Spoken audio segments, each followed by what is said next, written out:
நடிகை ரன்யா ஓராண்டு சிறை தண்டனை பெற்றிருக்கிறாள். ரன்யாங்கிறது யார் நமக்கு தெரியல, எந்த படத்தில் நடிச்சான்னு தெரியாது, சின்ன நடிகையா இருப்பா. ஆனா நடிகர்கள் என்ன செய்தாலும் அதை முதல் பக்கத்துல போட்டு கொண்டாடுறாங்க. அவன் நல்ல செஞ்சாலும் கெட்ட செஞ்சாலும் சரி. 100 கோடி ரூபாய் தங்கத்தை கடத்துற பிசினஸ் பண்ணிருக்கான். ஸ்மக்லர். எவ்வளவு பெரிய குற்றம் ஸ்மக்லிங்கிறது. அது செய்திருக்கான். பின்னால ஒரு பெரிய கூட்டம் இருக்கும். ஒரு வாரத்துக்கு முன்னால போதை மருந்து கடத்தினாங்க, போதை மருந்து பயன்படுத்தினாங்க, கைது பண்ணிருக்காங்க. சினிமா நடிகர்கள் வரிசையா ஜெயிலுக்கு போற நாள் வந்துருச்சுன்னா குற்றவாளிகள் தெரியாம இருக்காங்க. உங்களுக்கு தெரியாமல் திரையிலே தோன்றுகிற முகத்தை நம்புறீங்க நீங்க. அவங்களுக்கு பின்னால ஒரு உருவம் இருக்கு. அவன் பின்னால வேற ஆளு.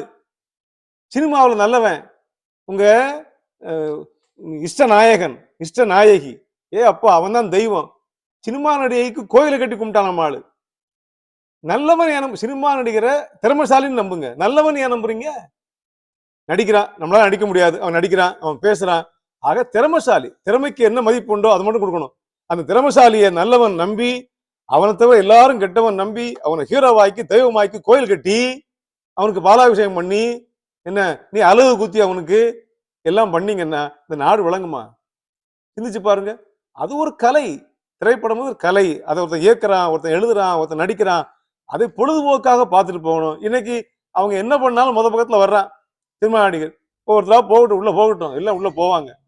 ஆக சினிமா மீது உள்ள மோகத்தை தமிழர்கள் குறைக்கிற வரைக்கும் இந்த ரன்யா மாதிரி ஆட்கள்லாம் அடையாளம் கண்டுபிடிக்கணும். ரன்யா மட்டும்தானா?